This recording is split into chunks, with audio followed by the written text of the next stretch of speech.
मी भारतीय. माझ्या पाठीमागे हा परिसर बघताय.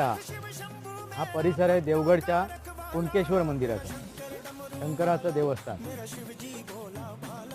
आणि हा विलोभनीय निसर्ग, हे विलोभनीय दृश्य बघा. समुद्र,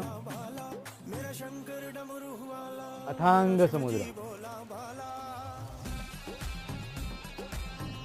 आणि या समुद्राच्या लाटा. कसं वाटतंय? मन प्रसन्न झालं असेल आपल्याला बघून.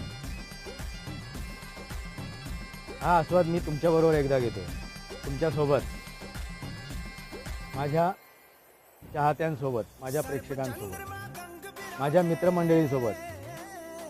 इथे मी एकटाच आहे, पण तुम्ही आहात सर्व माझ्याबरोबर. कुणकेश्वर मंदिर.